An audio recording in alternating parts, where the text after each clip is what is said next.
Thank you so much for being on Decoding Attachment Style to share your story with us, and perhaps I might be able to impart some suggestions, wisdom, insight, whatever you may need. I'm going to ask you, what name would you prefer to use? Is it Sarah or Josh to conceal your identity? Yes, Sarah would be fine. Sarah would be fine. All right. And then when you're talking about this other person or anyone else, you don't have to use their names if you're not comfortable. You can use their pronouns or an initial to their name. That's perfectly fine, but names are not necessary. It's really just Okay. about your story. And thank you again for doing this for our listeners. I do find that these sessions, discussions, consults, whatever we want to call them, have been very beneficial to listeners as they see that they're not alone in these situations. Everybody is going through the same thing. We have the same questions, same struggles, trying to figure out this whole attachment theory thing. So thank you. I am going to guide you. Oh, before we do, I need you to agree with me that this is going to be recorded and posted onto the podcast, Decoding Attachment Styles. No, I'm happy with that. Yeah, if that Great. helps someone else as well, I'm happy. Thank you. All right, so I'm going to guide you a little bit. Your age, the other person's age, is not necessary, it's just helpful. And if you could give me timelines, like when you guys met, what your story is about, what it is you want to share, and what are you hoping to take away from this session that we're having? Okay, so I'm 37, going to be 38 soon, and he's 44. And we met online 5 years ago.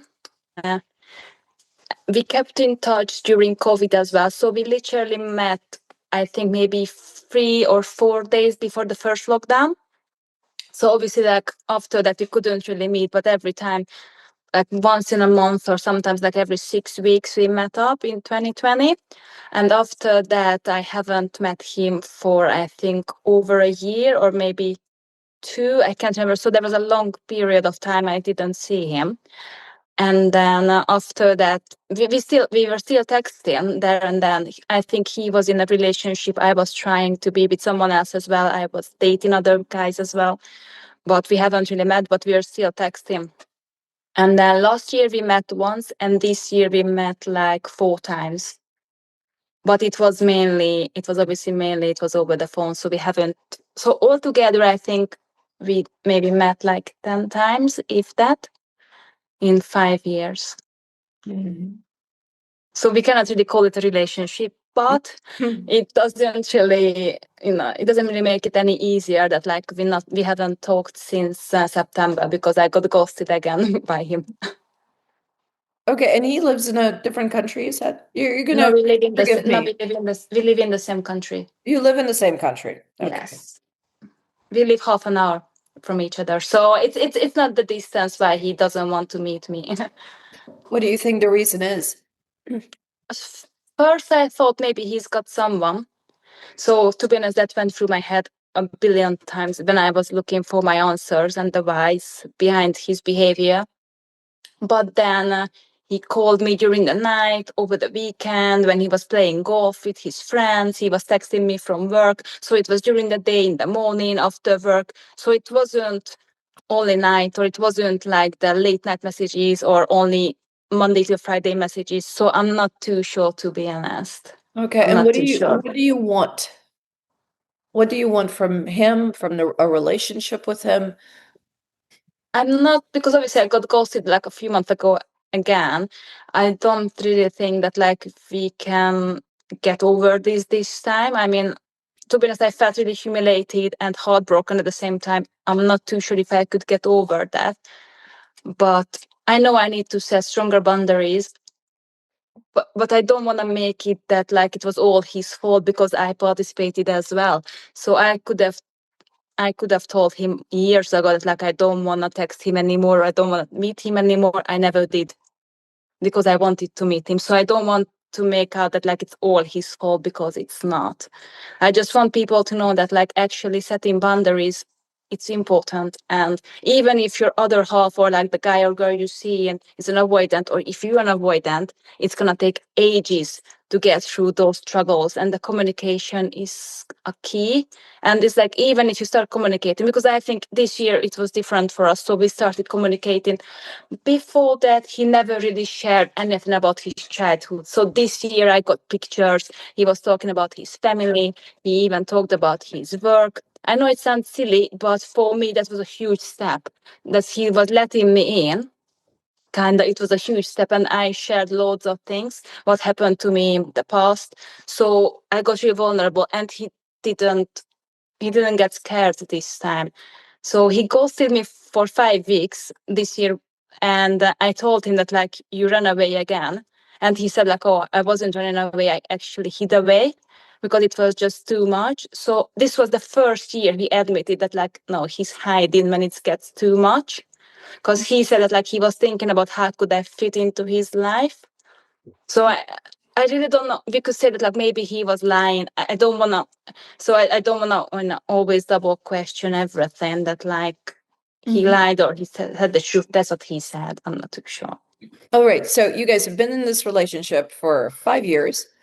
Yeah. About 2 of those years, you were not in contact. He was seeing someone else and you Yes. trying to see someone Yeah. else.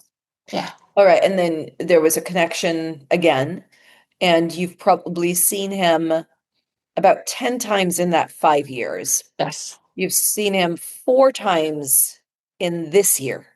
Yes. Okay. What is it like when you guys see each other? Mm. Like we met yesterday, like time never passed. So we always have something to talk about. I trust him, and I know he does trust me as well. So even when like he comes over, he was like, "Oh, I didn't have a shave for like a week." He was like, "Oh, I look like an animal." So he lets me know because I know he's really conscious, and he wants me to know that like, oh, he doesn't look his best, but he still comes over. So he's but like we just laugh, and like so it's so easy. Mhm. And it's times fly by, to be honest. So 1 hour feels like, I don't know, like 10 minutes or something like that.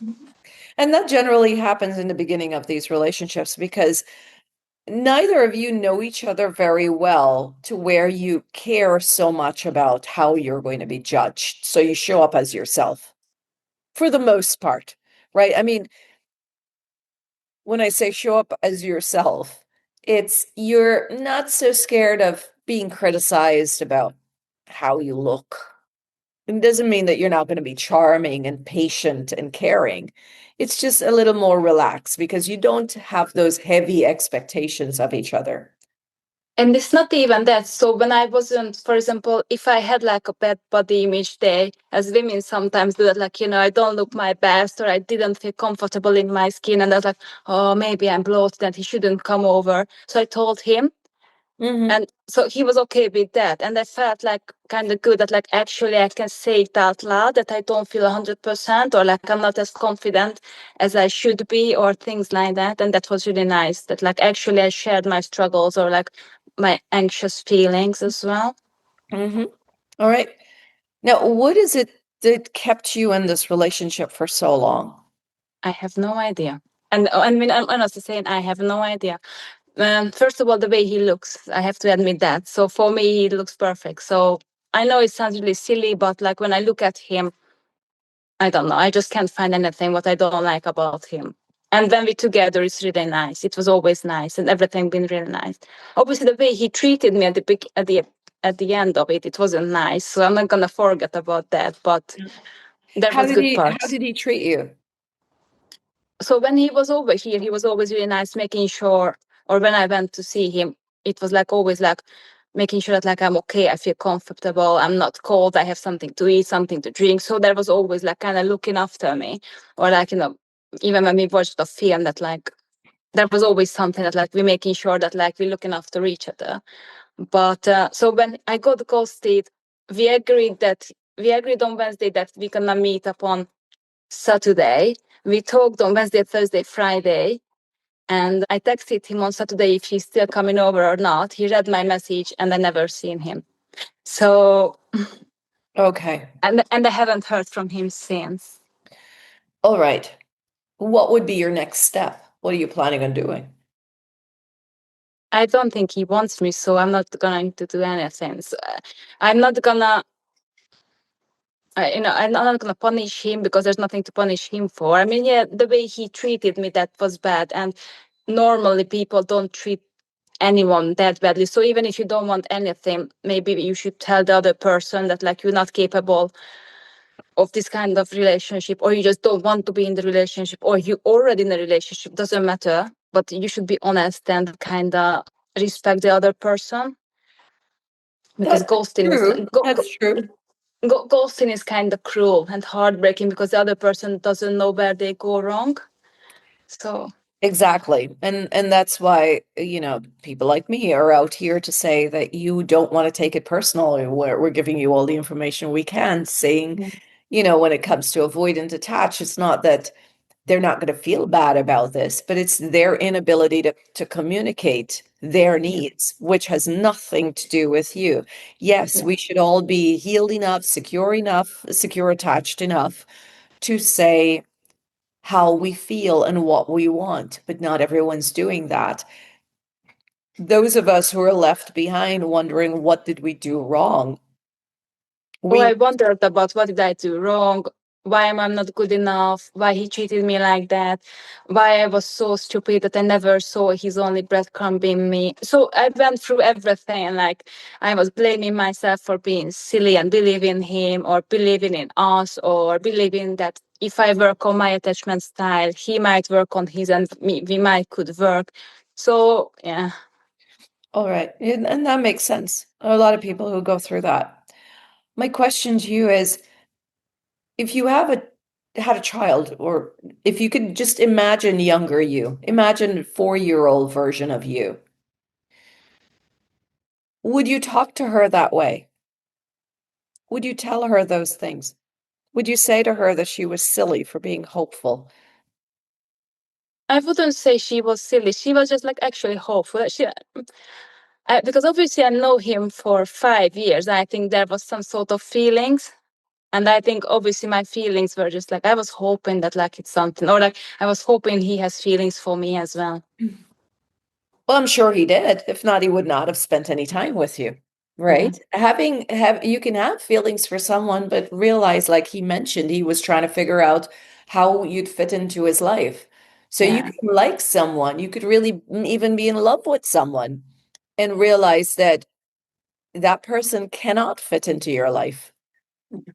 Yeah, for many, many reasons. Okay, it doesn't mean that something's wrong with you. It means that they've made a decision for them. Not something's wrong with you. Okay. I want us to go back to younger version of you, the 4-year-old version of you. If you saw her having a relationship like this with a 4-year-old boy, and this is what it looked like, what would you advise her to do? What would you say to her?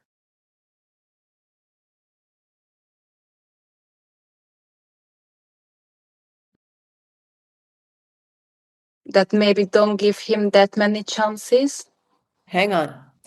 I don't want you to use your adult brain. I, Okay, so I want you to really see and feel so the that child. maybe that she should just brave enough and be herself. One more thing I want to say. I don't want you to tell me what you think you should say to her based on what you've heard on social media or read in articles or podcasts. I don't want you to coach her.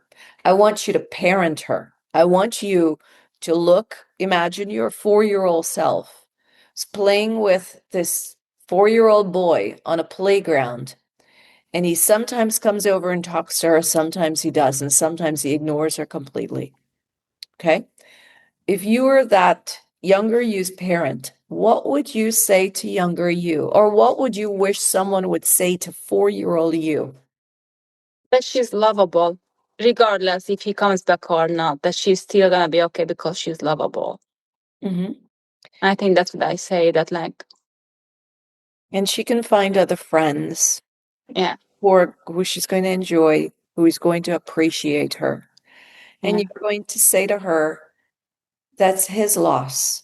He gets to miss out on being your friend. Mm. And you will say to her, nothing's wrong with you. You're fine. You're perfect. You're wonderful. You're funny. You're going to list all of these things to this little girl so that she knows how special she is.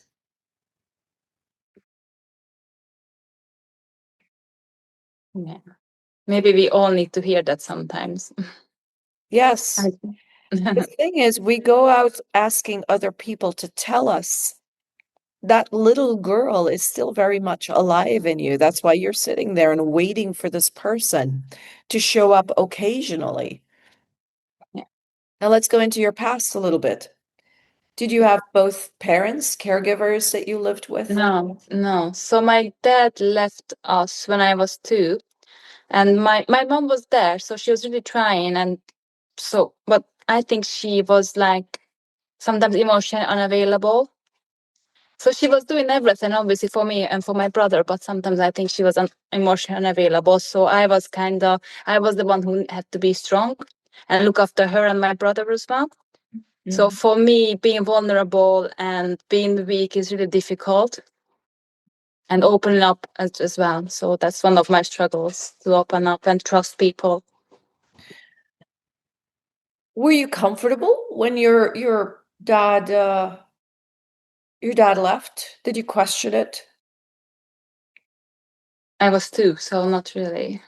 So you grew up just knowing that a person can leave. Yeah, yeah. Is that connected to the relationship you have with this guy? Is it in any way connected? I was thinking about that, yeah, that like the way I was waiting on my dad when I was a kid, I think it was the same way I was waiting on him as well to come back. Mhm. What is it you wish your dad would have said if he came back? I'm not too sure, to be honest, because I was so angry all the time that like he left me. So I wasn't really maybe I wanted to say something like kind of, how dare you leave me? And then how dare you leave me and tell me you love me? Kind of like that. Mm. But I never really wanted him to say anything. Did you have the same experience with this guy where you were felt the same kind of anger? Once we met after years, I told him that like I really wanted to tell him things back in 2020, but I always kept everything to myself because we've been told that like, oh, don't give out yourself, don't say too much, it's okay. No, I don't think it's okay. I don't think it's okay if I keep everything in and I never talk about my feelings. I know it can scare people off, but I really don't think it's healthy if we just keep them, bottle them up in ourselves, and then like we never say anything. But So I yet told you him everything. Once when we met last year, I told him everything, how I felt in 2020, that like how anxious I was. Because obviously it was during COVID. I felt safe with him. So obviously I was kind of that he was my safe place in a way, that like I knew we're gonna meet, and I knew I'm gonna be okay because someone's kind of looking after me. I was really scared during COVID. So, and I work in a hospital as well, so that didn't help the situation. hmm hmm I'm trying to see what the similarities would be between your experience right now with someone who kind of does similar to what your dad did. I mean, on physical level, right? Physically, he leaves and he doesn't come back. Your dad left physically, didn't Yeah. come back. Would you be able to have a conversation with your dad now, or if you had that opportunity, would you tell him how you felt as Yes, you I were think. able to? Hmm Yeah, I think I would. I think I would because regardless his issues or why he left me, I mean my dad, it's that's still his issue. My issue, that how I felt or how I feel. So I think I have the right to say how I feel, and I think I wanted him to know what kind of damage he caused, because no, it's not okay to leave a kid behind like that. hmm What would you do if your dad came back and wanted to build a relationship with you? I think that would take me ages just to trust him or just to give him a chance. What would be the difference between how you feel about giving your dad a second chance compared to if I asked you the same question about this guy. That I gave this guy a billion chances before and nothing ever changed. Yeah, so on one hand, you know that it's going to take a long time for you to trust your dad again, right? It'll take you Yeah, forever to build that trust. Somehow, it didn't translate to this other relationship with this other guy. He's hurt you yeah. just the same way. I mean, walking out on you. So what's the difference between the two? I really don't know. Honestly, I don't know why I kept. I don't know why I really don't know why I kept texting him or why I wanted to see him. I'm not too sure what happened or why did I get attached to him that badly. I'm not too sure. Okay. I do blame COVID, so I'm not too sure. Well, we get attached to people in this way and we hold on to them even though they're not really showing up for us as we want them to, because we need some form of validation. We have to find why we want that validation. Let's go to your mom. She Okay. wasn't emotionally available, right? Is that what you said? Yeah. Okay. What was that like growing up? What did love look like for you in your childhood? Uh, So there was always in our family we wasn't so I wasn't enough ever. So if I was a bit bigger, then I shouldn't eat that much. If I was slimmer, I should eat more. If I didn't have the best grade, I should learn more. If I had the best grade, there was not nothing like there was no reward for that. So you can be good enough, and it's the Yeah. same. It's the same till today, unfortunately. So it's like doesn't matter what I do, someone's gonna say something, and that's obviously like. Okay. So I'm guessing that's what your mom was like. Like, why didn't you do better? Why couldn't you do something more? No, I think my mom is anxiously attached to people. So every time that she was in a relationship, what I saw was just like that, like she was kind of hanging on to these guys because she was kind of worried she's unable to survive on her own, even though she can. She just like always needed someone to support her, not just financially, just like emotionally, financially, that like she always had to belong to someone, and I never wanted to be that person. So I never wanted to be someone like my mom, and that's why I think I'm fearful avoidant as well. That like because I don't want to spend all my time with someone. It scares the hell out of me if they want to spend 24/7 with me, or like if it's too much hugging, or it's really for me that being vulnerable and getting people close, because I'm worried that I'm gonna end up like my mom, that actually I'm gonna need someone and I don't want anyone. So I mean I do want What was someone, but what was the negative about that? What did you experience with your mom in her relationships? What were you seeing? that she kind of gave up herself for the other person. How so? Give me So examples if you she can. never went out. She lost her friends after a while. She just became like a housewife. Even though before that she had like a huge groups of friends, she was like more chatty before. And after that, she was like actually living for her partners, like making sure they okay. They always went out and chose the places he wanted to go to, or they did the activities he wanted to do. They ate what he wanted to have. So it was always about the other person, not never about my mom. Hmm. And What my was mom it you always didn't like chose about? Yeah, go on. she always chose her partners over her kids as well. So we wasn't the priority. It was always her man who was the priority. So if I had a child, my child would be my priority, not my partner.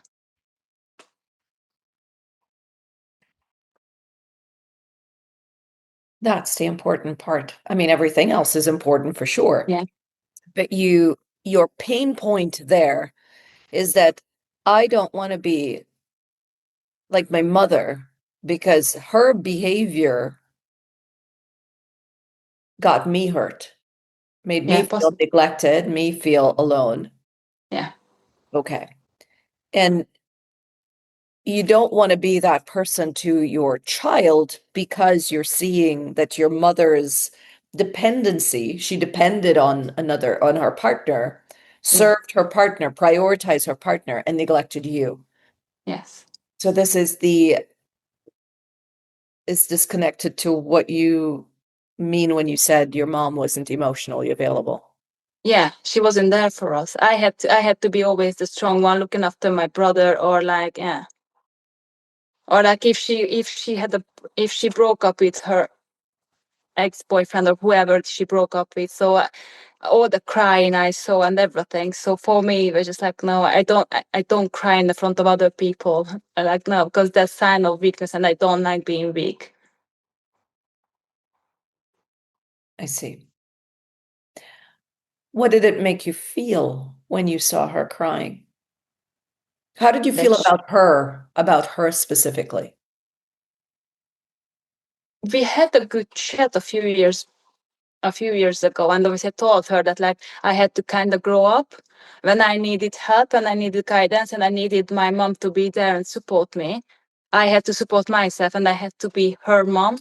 And I was like, I don't think that's fair on a kid when you had to put so much responsibility on a kid who actually m- my priority would have been myself. I should have been myself. That like it should have been like, no, I need to focus on school. I need to focus on my friends. I need to focus on being a teenager or whatever, not being a mom for my mom. Mhm. How were you a mother for your mom? What did you do in the relationship that will help me help our listeners understand what it was like for you as a child and your mother in that house, in your home? Yeah. So she was there, but she wasn't the mom. I felt like I'm looking after her. If she had any issues, she always talk about me like I'm her friend.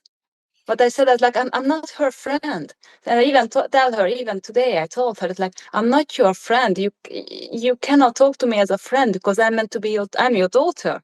So you need to look after me, and that obviously we look after each other because we're family. But Yeah. still, she should have looked after me when I was younger. Did she come to you and talk to you about the issues in her relationships? Yeah, she always does. Yes. All the troubles and stuff? Yeah. If she, yeah. Or like or if I bring up that like, oh, you should have done this and that when I was a child, she always kind of spin it around and she's like, oh, I'm so sorry that I was a bad mom, so I need to feel sorry for her even though she was in the wrong. Okay, so there's this bit of, yeah, well, unable to say, Like I'm she always sorry. wants to, yeah, she wants to be the victim when especially when I was the victim. Mhm. And now this is in your relationships. Yeah. How So does that kind of, affect you? Mhm. yeah, because obviously I don't want to be vulnerable or weak, but that's affecting my relationships as well. Mhm. Vulnerability, sharing how you feel, it doesn't mean that you have to lament on how you feel. You don't have to spend too much time talking about your feelings. It's going to be very different than what you experience with your mom. So your mom, let's just imagine that she's sitting there and she's crying about somebody who left her and, going on and on and on. You can use that, just like you're saying that, okay, you could use that information for when you have your own child, if you choose to have a child, to not be that parent. And now you're saying that I don't want to be like my mom. There's certain things about your mom. Anxious attached people are generally very kind, very giving people that She you is can, really kind. She's yes, really I can imagine she's a wonderful person as well.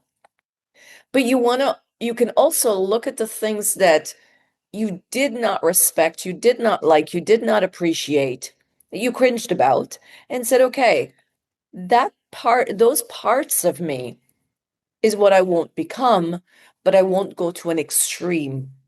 That's what happens with us. We become so afraid of, I mean, you're seeing your mother cry. This is supposed to be the most important, most powerful, heroic, strong individual in your life, right? Your Mm. mom and your dad. And as a young child, you're not going to be able to process that information. All you're seeing is this person looking so fragile because of another human being.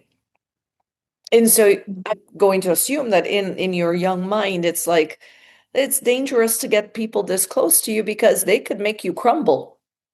Yeah.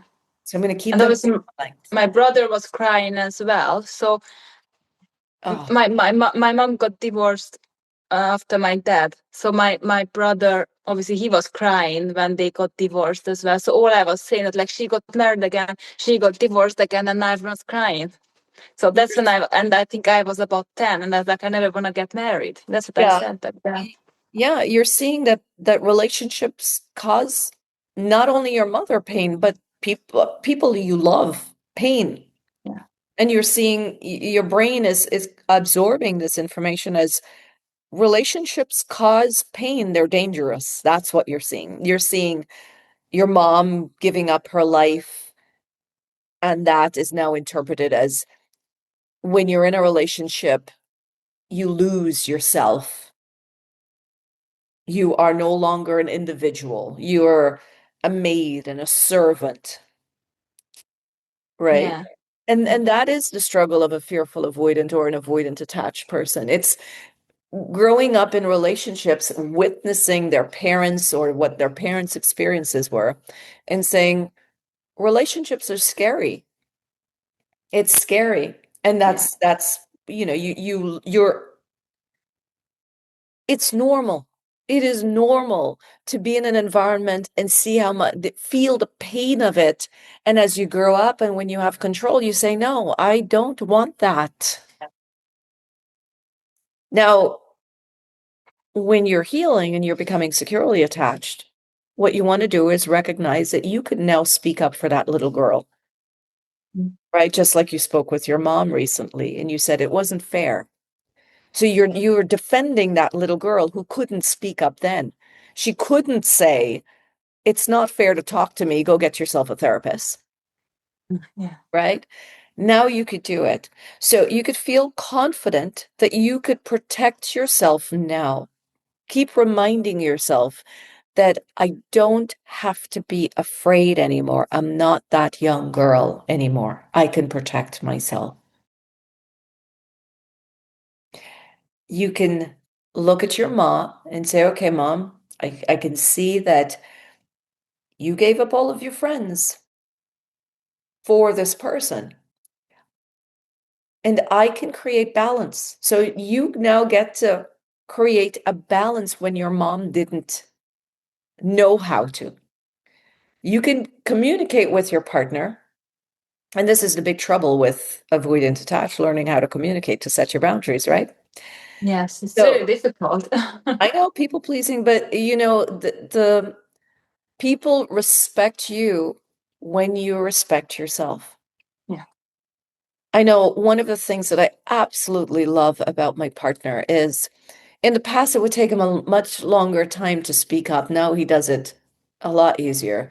And what I absolutely love about him is that he can say, this makes me happy, and I'm not comfortable with this. Human beings they want to know what you're thinking and how you're feeling. And here's the thing, you have to tell yourself this, you have to remind yourself, the person who can really love you as you deserve to be loved is going to respect your boundaries.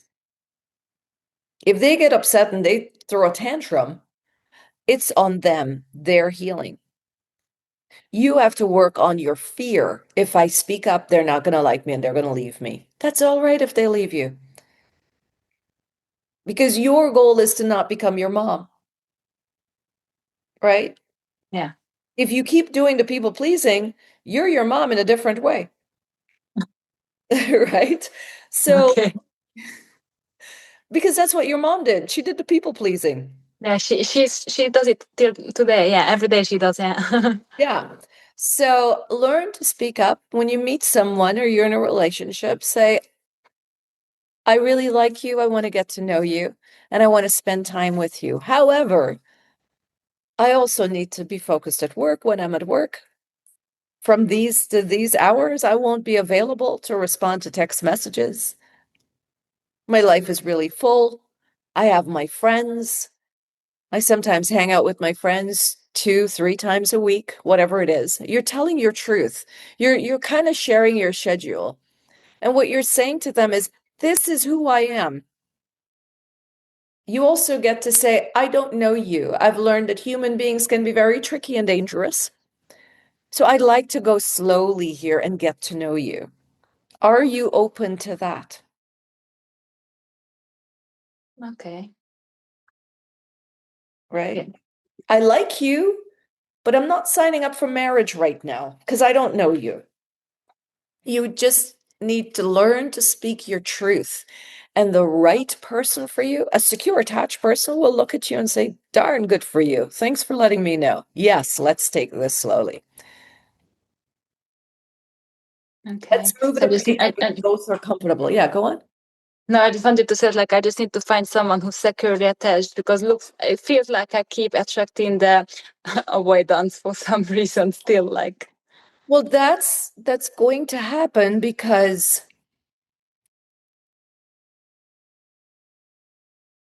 one, we're seeing the painful thing and walking towards it. yeah. When when we know what we want, when we know what we deserve, and then we're met with something that we don't want. Like I'm drinking a cup of coffee, okay? I know I want coffee, and I'm telling my body I want coffee.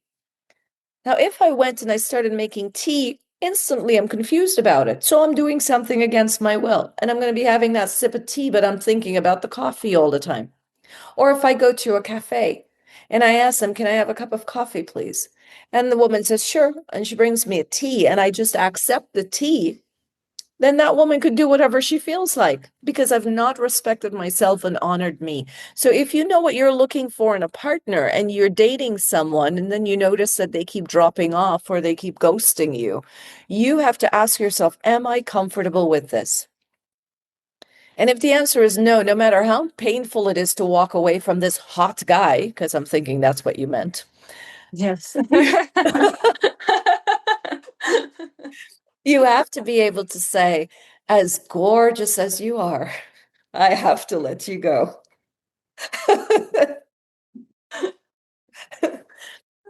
Right. First, you have to sit with yourself and ask, what exactly do I want my relationship to feel like? Not what you want in a person. How do you want to feel? I want to feel loved, respected, cared for, appreciated. And then you go looking for that person who brings the feeling to you.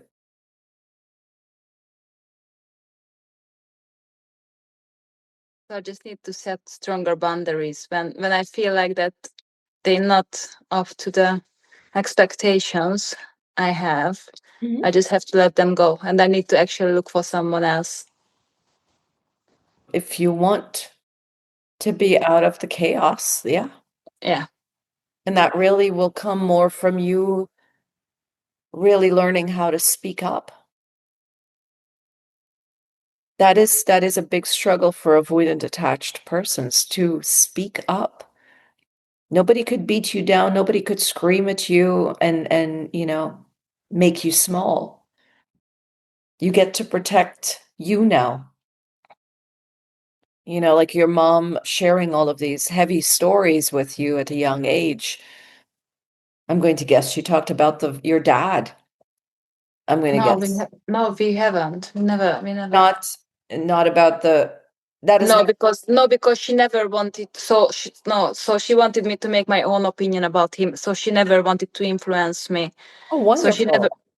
Yes, that's the only thing what they never did. So they never talked about him in a bad way. Wonderful. Great. So, but talking about relationships that she's been in or whatever was going on, Yeah, seeing all of that, the heavy emotions, now you know why it's hard for you to carry somebody else's heavy emotions because you had to carry your mom's. yeah, And you get to explain that to someone. You get to say, as a child, I wish I told my mother to go to therapy and not bring all of this heaviness to me. It wasn't my burden to carry. And I'm asking you, this person I'm dating, yes, I can listen to you, but it's too much.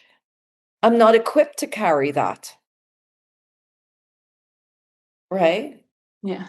It's where your fear of handling somebody's heavy emotions are coming from. I'm guessing as a child, Well, every human being, you hear somebody's have these problems, you want to jump in and fix it. And a child doesn't know how to fix their mommy's problems.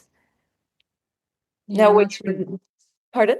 No, I just said like, yeah, not really. I was just there, but I'm not too sure. I mean, I know maybe she wasn't, maybe she didn't have anyone else who, who she trusted. I'm not too sure why I was the person who she had to listen. I had to listen to her. I'm not too sure why, but Mhm. yeah, Yeah, you were the one there, yeah, right? And like you said, you grew up parenting your mom.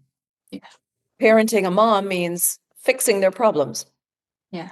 It's picking Being up an adult, after and I should them. have been, yeah, Yeah, I should picking have up been an after. adult, but yeah, Yeah. So all of this would be, I mean, naturally linked to why you'd be afraid of being in relationships. However, again,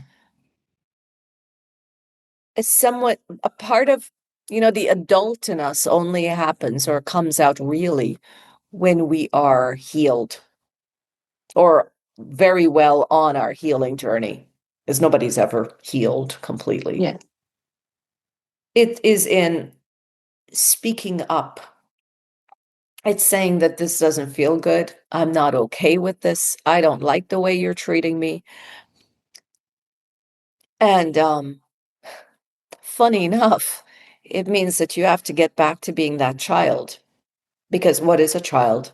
A child is honest and pure, Yeah. does not tolerate any BS.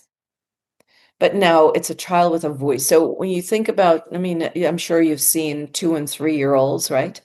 Yeah. They don't like something, they scream, they walk away. They're like, no, I don't like it. And then we, society, teach them how to behave. Like, no, stuff your feelings in there, be quiet, shut up, suck it up. We're telling But children. Mhm, but the funny thing is, when I feel like I'm not needed, I walk away without a word. So if I did this with this guy as well. mhm. When I felt like he doesn't want me, I wasn't making a scene or anything like that. I just walked away. Uh-huh. So that's what I think the other issue we had as well. I never spoke up for myself. So I never even told him how I feel or how he made me feel. Mhm. I just walked away. And then obviously we were just we stuck in the same cycle all the time. And when you guys get back together, why do you choose to go back with him? Is that what you meant by you don't know why you choose to go back with him? Yeah, I have no idea. Yeah, I don't know why. So was obviously last year when we started to talk, I opened up and he opened up, and I think that's why, because I saw some kind of progression when he was sharing his feelings and his past and his work with me, and obviously I started to share more and how I feel and how I felt as well. So maybe I thought that like there's some sort of hope here that like we can work on it. And did you start to feel safe enough to share with him at that point? Yes.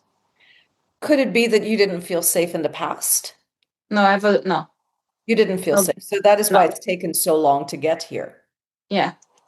Has he ever said anything about that? Has he ever, I don't know, made a comment about where the relationship is going or how it's going? No, he said, no, I'm not too sure what he said because he said so many things that like I'm not even too sure what was true or what wasn't. But he was like, "Oh, I want to spend more time with you. I want to take it slow, but get to know you." But obviously that never happened because I got ghosted again. So I'm really not too sure. And it wasn't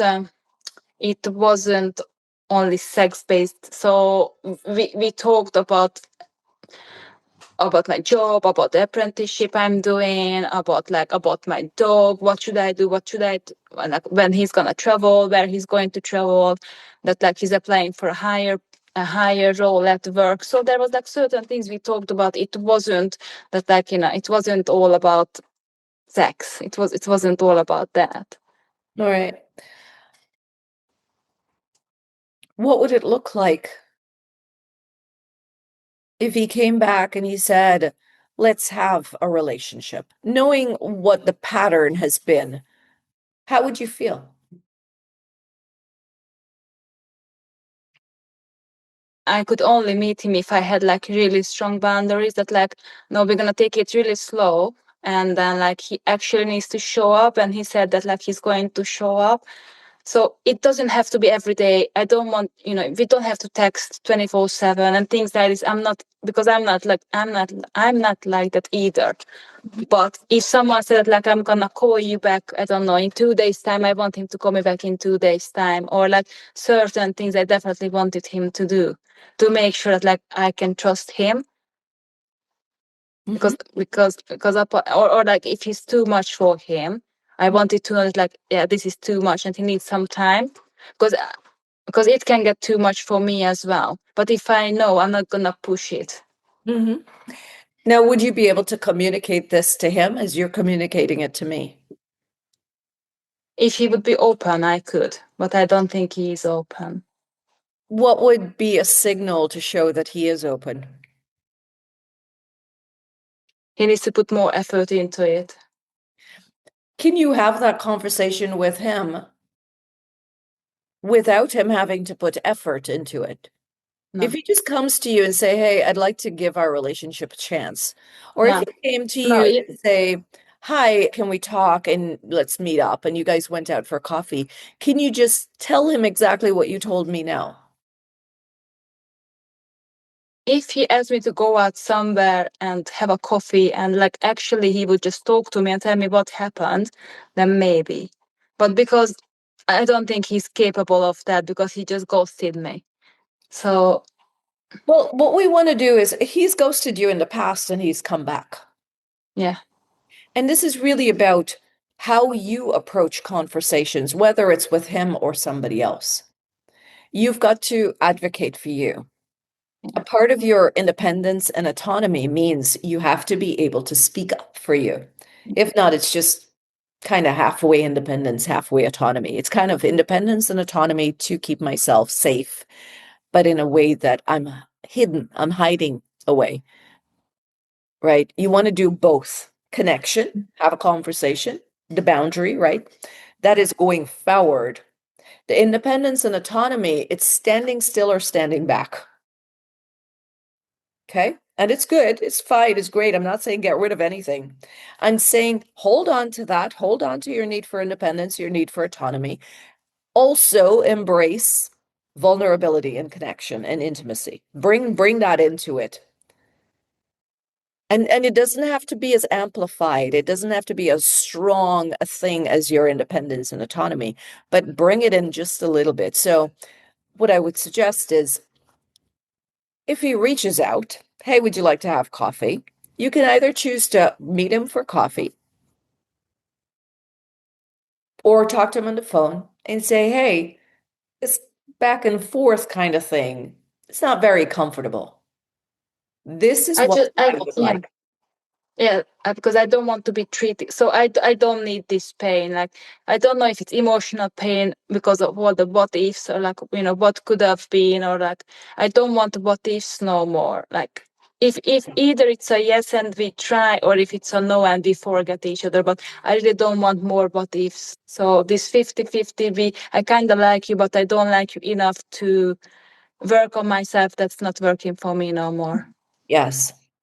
So it's to be able to have these conversations. That's what you want to embody that, the courage to do, Yeah. to have the conversations and not wait. You don't have to wait to see if they're ready to receive it or if they're capable to receive it.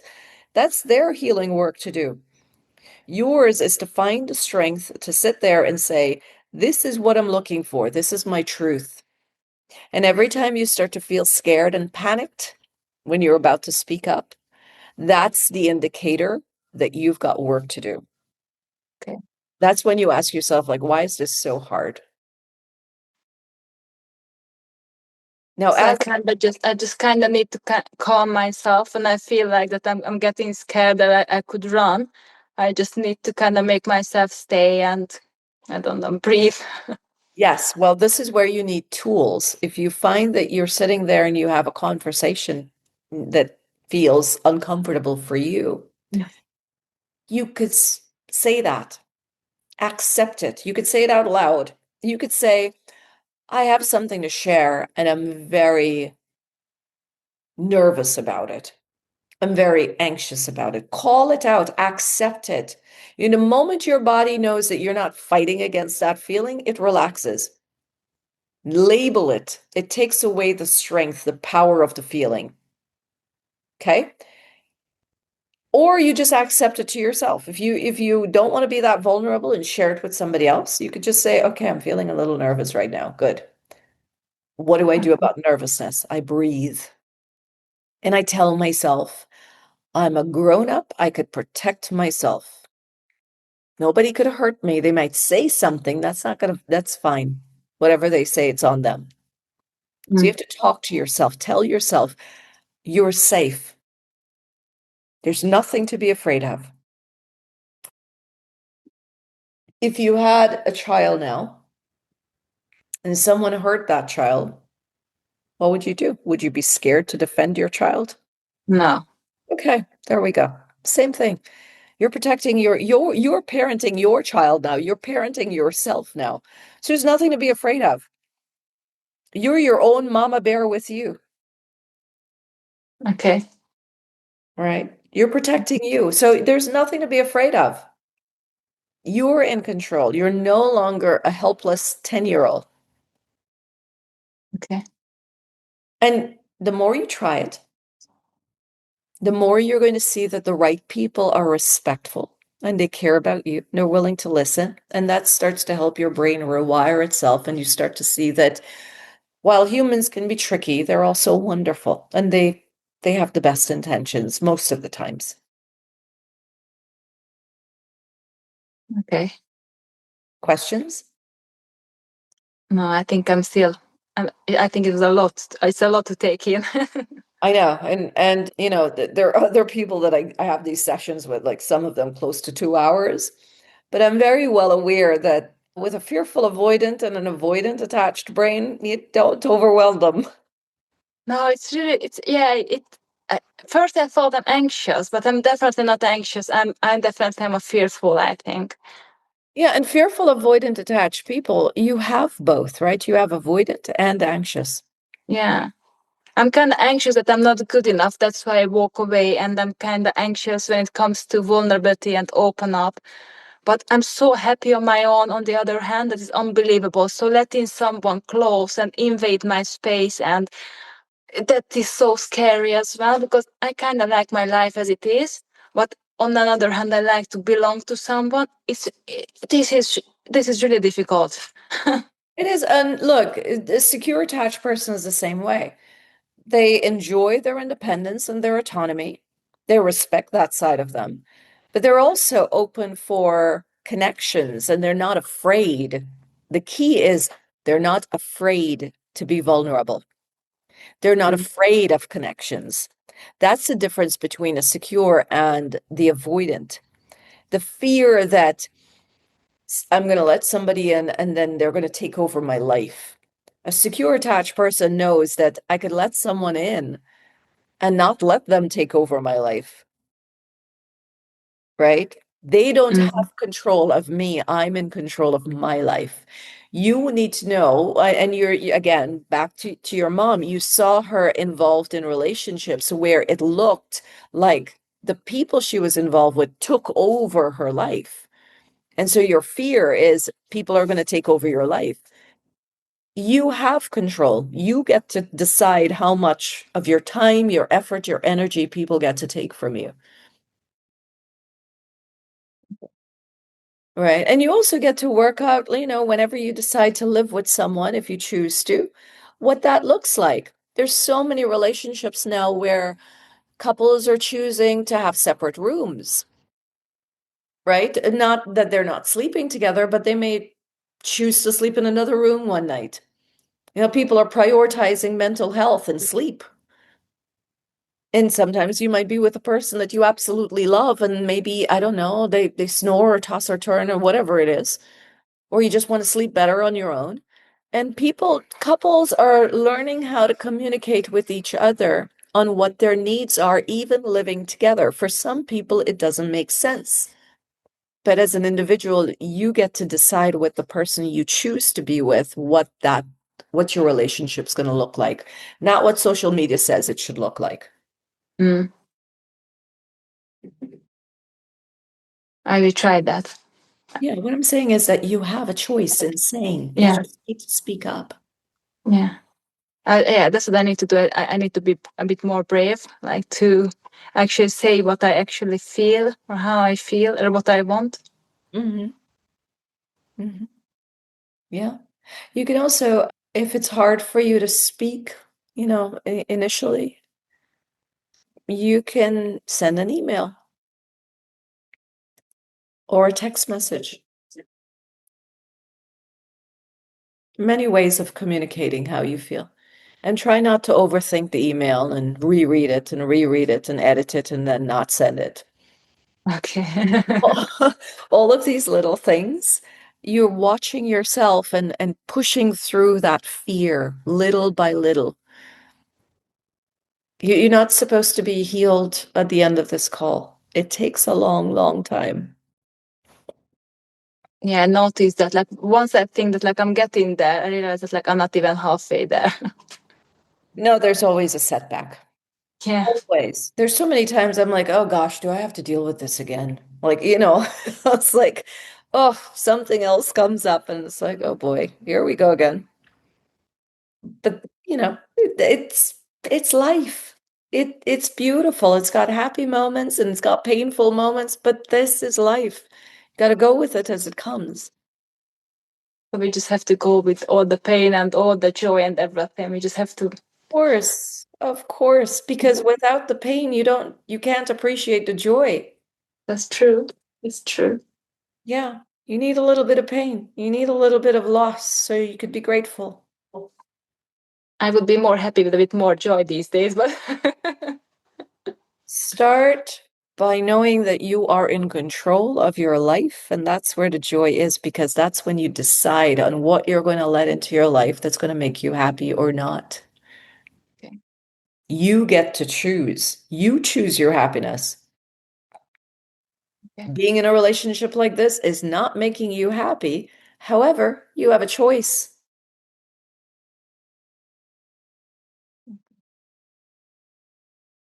You survive your childhood, you'll be fine.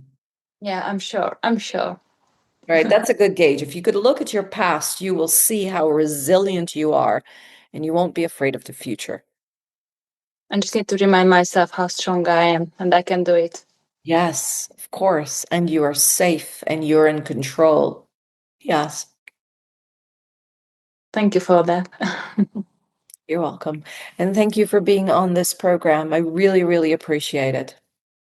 Thank you And I'm so much. sure our listeners will too. I hope I helped. Definitely, definitely. Thank you so much. Thank you. Take care. Bye bye.